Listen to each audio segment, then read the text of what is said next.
they about to be reacting too. They lied to us about weed.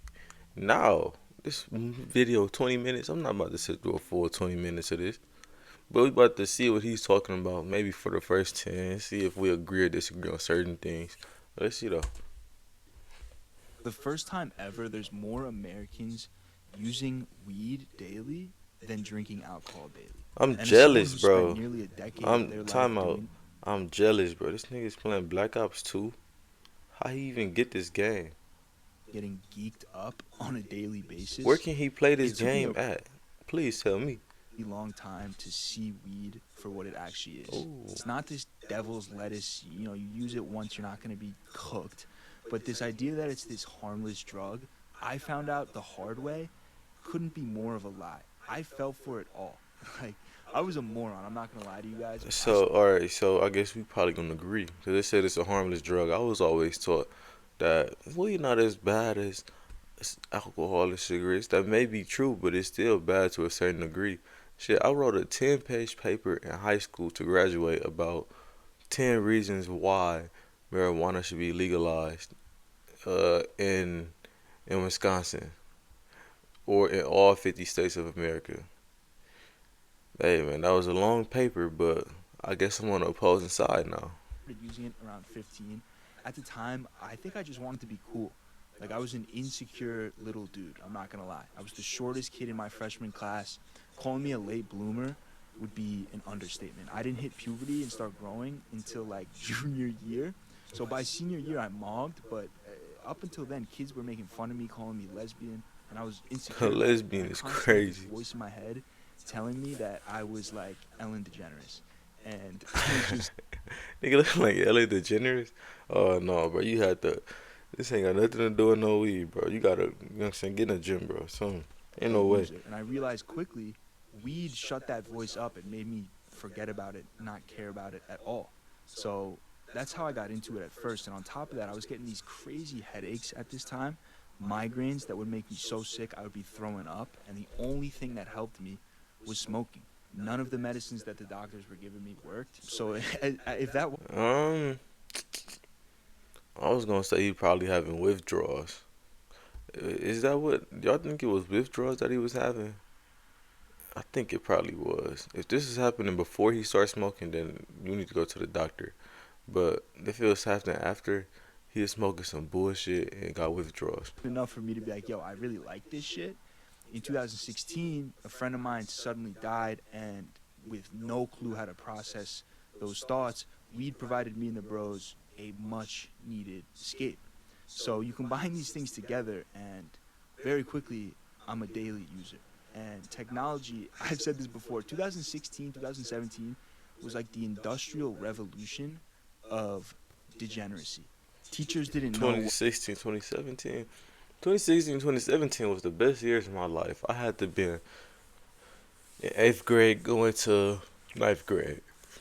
I was leaving middle school going to high school. Yeah, I love those years of life. I learned a lot about myself and about women, how to approach women, all this. I just figured out, I started to put the pieces together and figure out the puzzle, bro, honestly. I love them years. carts were that we could use pens to get smacked in the locker room every single day at lunch. It was like the Wild West.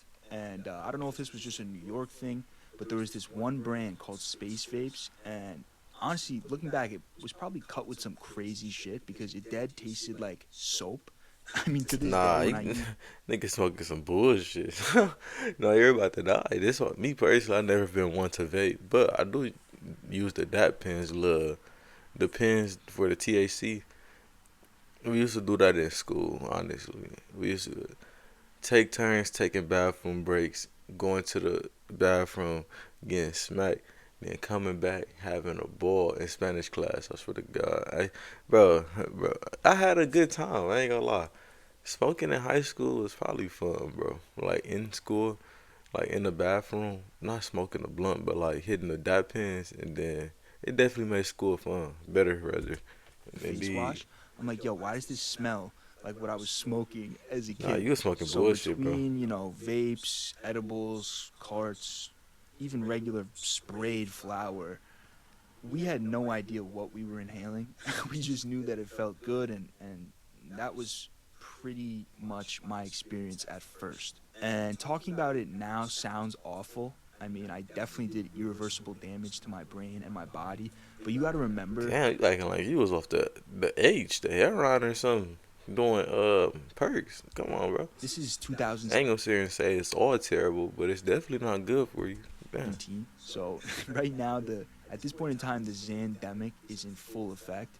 Heads were straight up knocked out in class. Like when the bell rang, you had to wake them up to go to the next class. So at the time, my mushy, underdeveloped brain was like, damn, at least I'm being healthy with my pesticidal weed as opposed to, you know, popping fake Xans.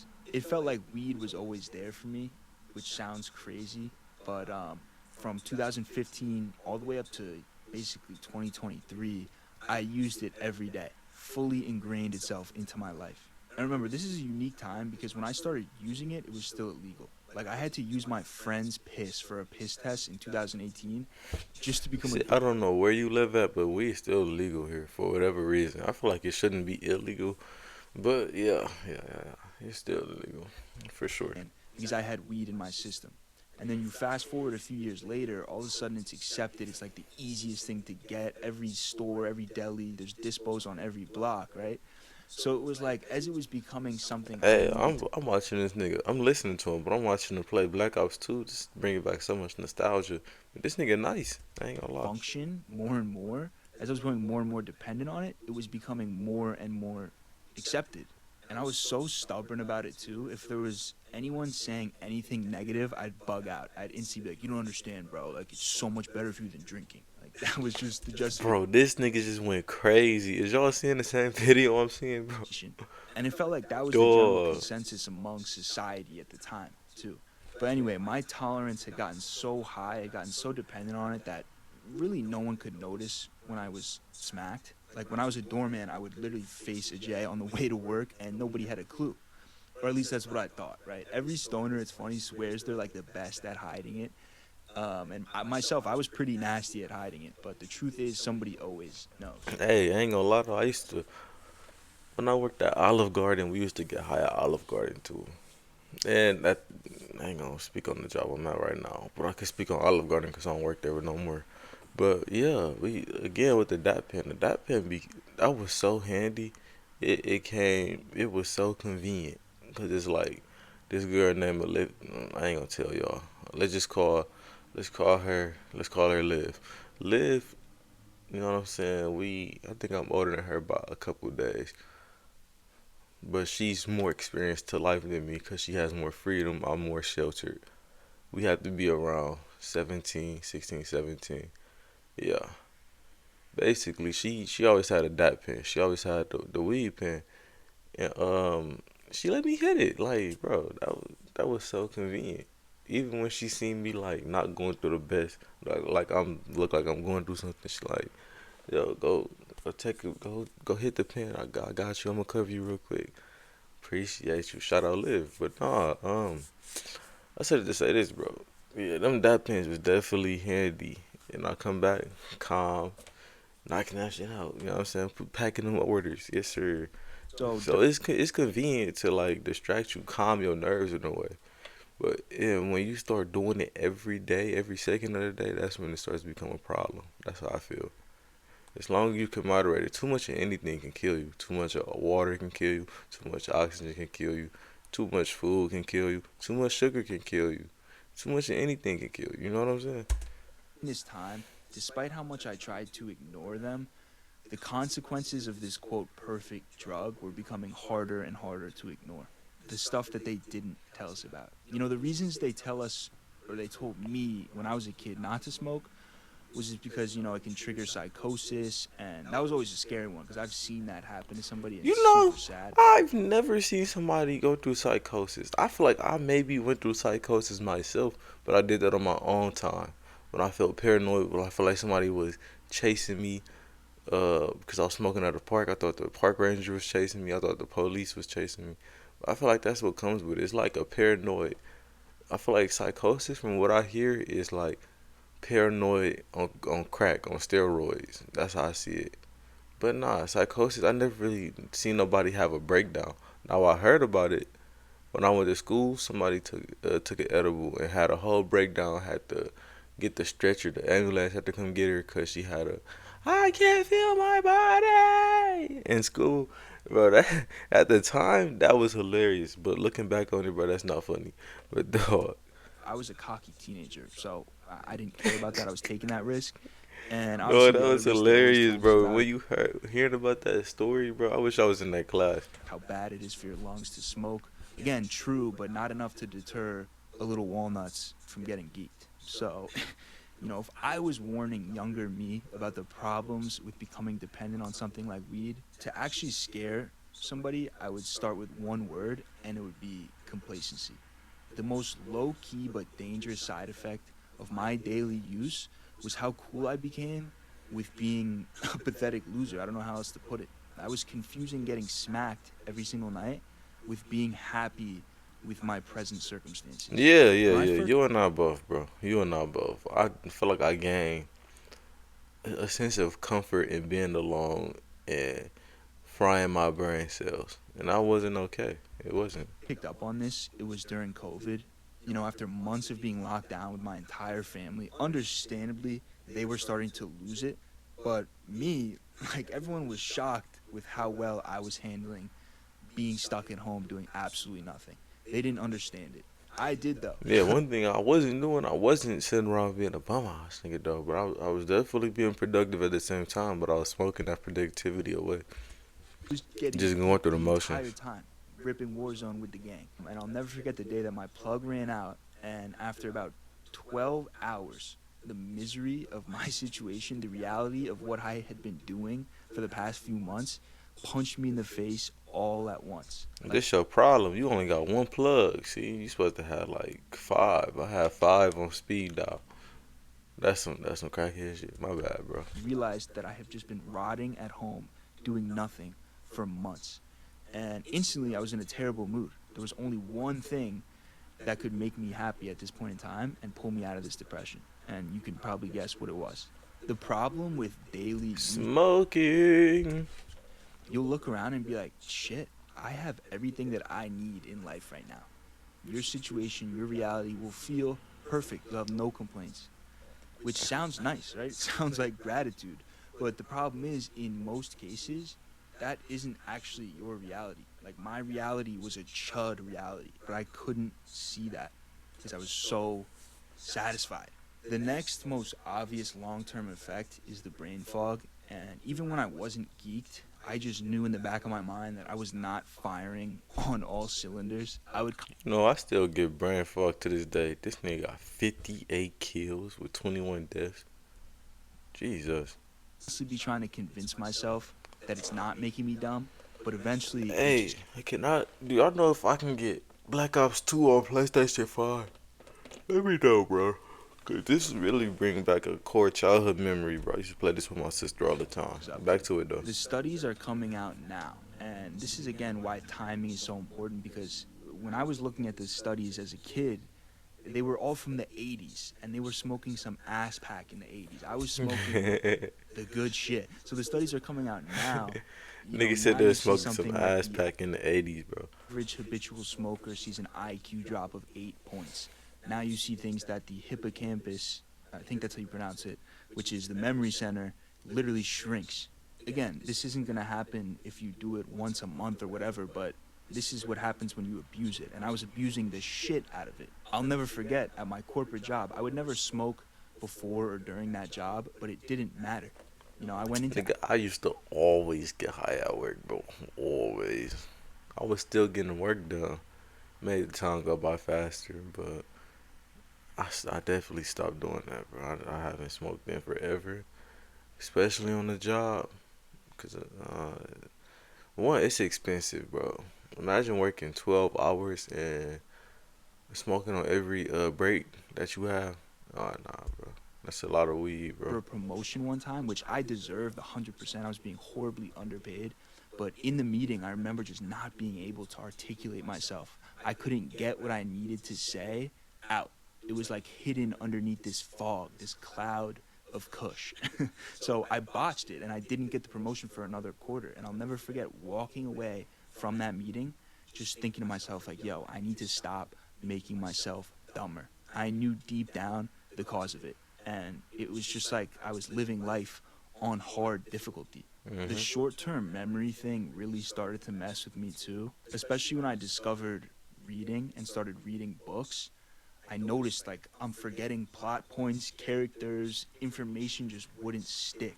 Bro, do you know how many movies I've watched for the first time twice? Like you can sit there and enjoy something when you're What? high, but a few weeks later you'll completely forget what it was that you liked. Nah, this Like thing got a different type of. You know what I'm saying, brain? Well, he's fucking Reggie. You go what? a few months later, you'll Smoking forget that about it Reg. all. It's totally gone. And the thing that was so scary about it was how easy it was to hide. My family didn't even know how geeked up I was getting. You can move around your daily life getting drunk, and people are gonna notice. People are gonna pick up on that, right? But not with weed. So it got to this point where I just couldn't lie to myself anymore. Um, but I still couldn't quit. So even though I knew it was doing me dirty, the idea of stopping was too terrifying to even dive into because subconsciously I knew that whatever it was specifically that I was self-medicating for, which at this point there was a ton of reasons, but the reason that I was numbing myself every night, I would have to face that. All that shit comes right back into the picture when you finally stop. In this world, there are geekers and non geekers. I've accepted the fact that I'm a geeker. So the question becomes how does someone who loves getting geeked stop getting geeked? The answer is simple you don't. I still get geeked. I just don't need a J or a cart or edibles to do. Nah, that's bullshit. Nah, that's bullshit. Just go cold turkey. When you when you run out of however much you got, just don't buy no more. Because if you buy it, or you just say you're gonna start smoking, knowing that you got some up in there, you gonna go up in there and smoke it. So just make this your last time buying it, and go through the motions, bro. Fight back, fight to get the emotions back. You know what I'm saying? You have to feel things now. You have to deal with the problems now, head on, not just hide behind the smoke cloud. So I definitely disagree with you on that, cause I did it. I used to smoke bad, like bad. I'm talking about a zip a week. So 4 times, how many weeks in a month? Four. So that's a cutie a month. That's a lot of weed, bro. All you have to do is when you run out of how much you got, just don't buy no more. Get rid of everything that has to do with it, and just deal with it. Now, I definitely had like cold sweats a couple nights around the time when I first stopped. But after a couple nights, after the first week, it's all smooth sailing. I'm telling you. The goal is to be geeked sober. So what I had to do was change my definition of getting geeked, switch my focus from trying to numb and dissociate from life to instead really rolling that life shit up and smoking that. I wanted to quit 100 times at least, but I couldn't because I was telling myself, I'm gonna be missing out on this, I'm missing out on that. And some of that I can accept is true. Like that warm feeling, that ability to always have something to lean on instantly switch yourself into a good mood where nothing can bother you. But the truth is, and I had to learn this, there is no substance to alleviate this life shit properly. The ups and downs of life, it's just part of the game. For years, I was trying to self medicate these downs, trying to make them easier to deal with, but any substance that you rely on to do this will eventually come back and get your ass, bro. Right? For So sure. I started to prioritize consciousness, clearing my brain up, being present. And all this, to me, starts with meditation. I'm not going to bitch about it like I always do, but it was non negotiable in this process for me. I still do it every single day, every morning. And I swear it has gotten to this point where it is so much better than getting smacked. It's like I'm doing a wake and bake, but I'm subtracting the baking. You're just waking. See, So I fucks with that. That's how you. I fucks with that. You found a solution to your problem and you overcame it. Indeed. Now, different things work for different people. Me personally, I just completely cut it out. But him, he found a different way to get high. He got high off life. Me, I just said, I'm just gonna have to go through what I'm going through. I need to stop running from my emotions and face it head on. Then when you learn how to deal with those emotions, it becomes easy indeed. Trust. But let me know down in the comments below if you do you smoke. If you smoke, do you plan on stopping, or you don't see a problem with smoking, or let me get your honest opinion on the situation. And I'm gonna catch you niggas in the next one. Yes,